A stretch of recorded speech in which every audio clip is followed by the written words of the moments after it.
So I just installed one of those clappers at my house.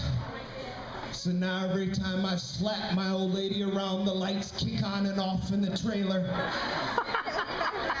I hook one up to the stereo too, so when I really get going, it's like some kind of crazy ass domestic violence discotheque. I'm just kidding. I usually don't do the domestic violence discotheque joke because it can turn the crowd off quicker than a motherfucker. And if that one don't, this one will. So I just started going to see this blind urologist so he can read the bumps on my dick. And it turns out it says, "Thank you for shopping at Walmart." I fucked this Chinese hooker in the bathroom there. I figured, fuck it, save more, live better. Whatever that place's slogan is. I'm a whore magnet. It's like last weekend I picked this hooker up at the Food for Less and took her home and fucked her without a condom. And I'm drunker than a skunk, so of course I forgot to pull out in time, whatever. And I shot like a whole short bus load of kids up in this bitch and everything. And this girl was a freak, man. She had me sticking all kinds of shit in her pussy. I fucked her with a beer bottle, a curling iron, the remote control.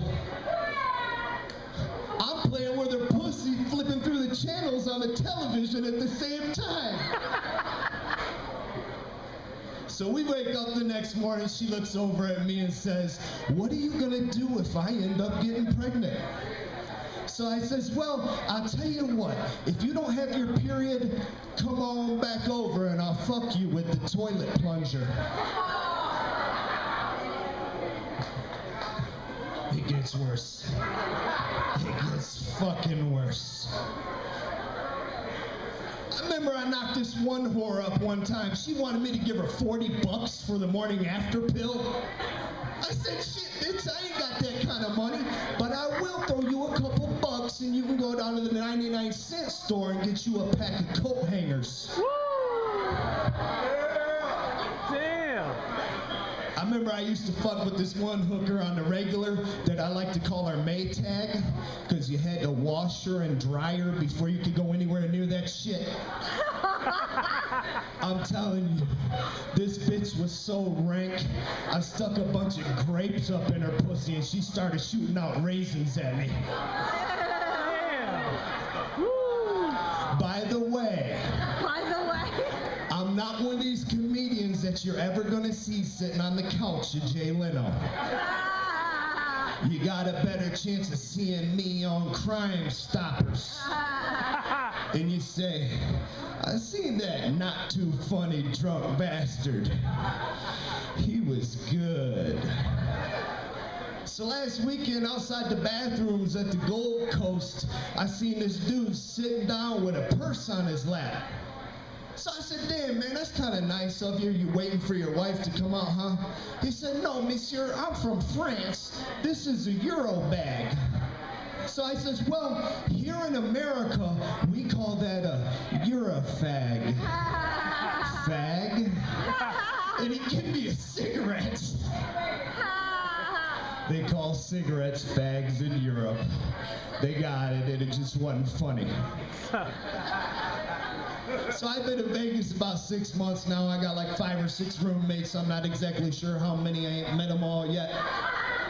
And one of my roommates is gay. And I'm not biased myself. I'm not a homo probe.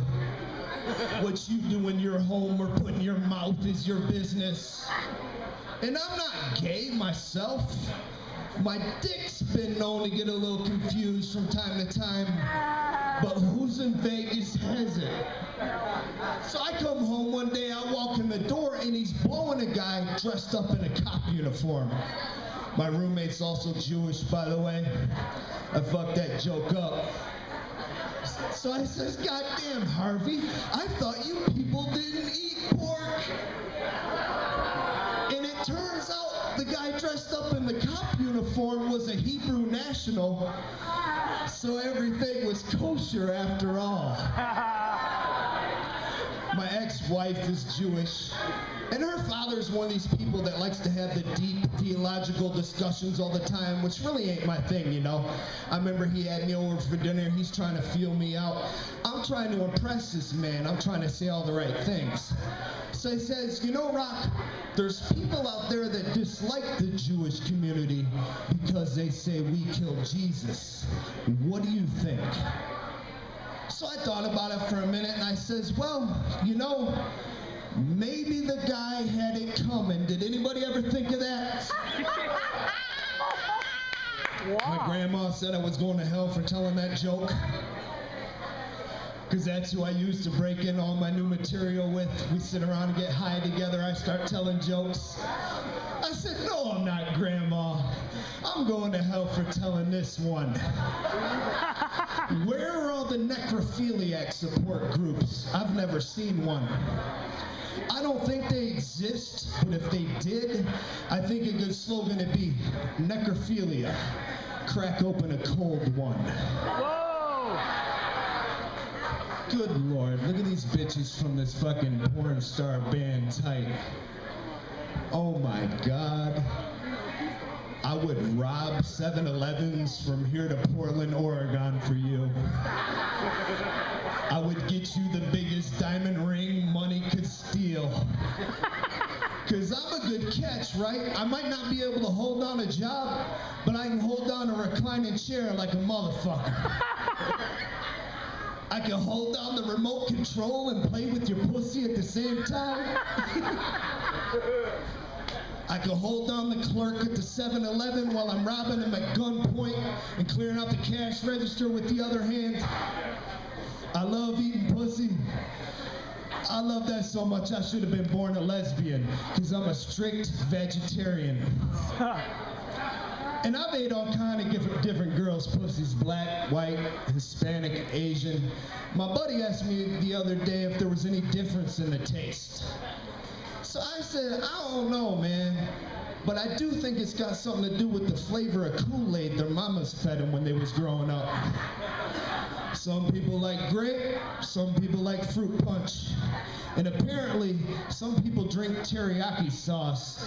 My name's Rocky Maurice. White Trash Comedy. YouTube it. You've been a good crowd. Give it up for yourselves.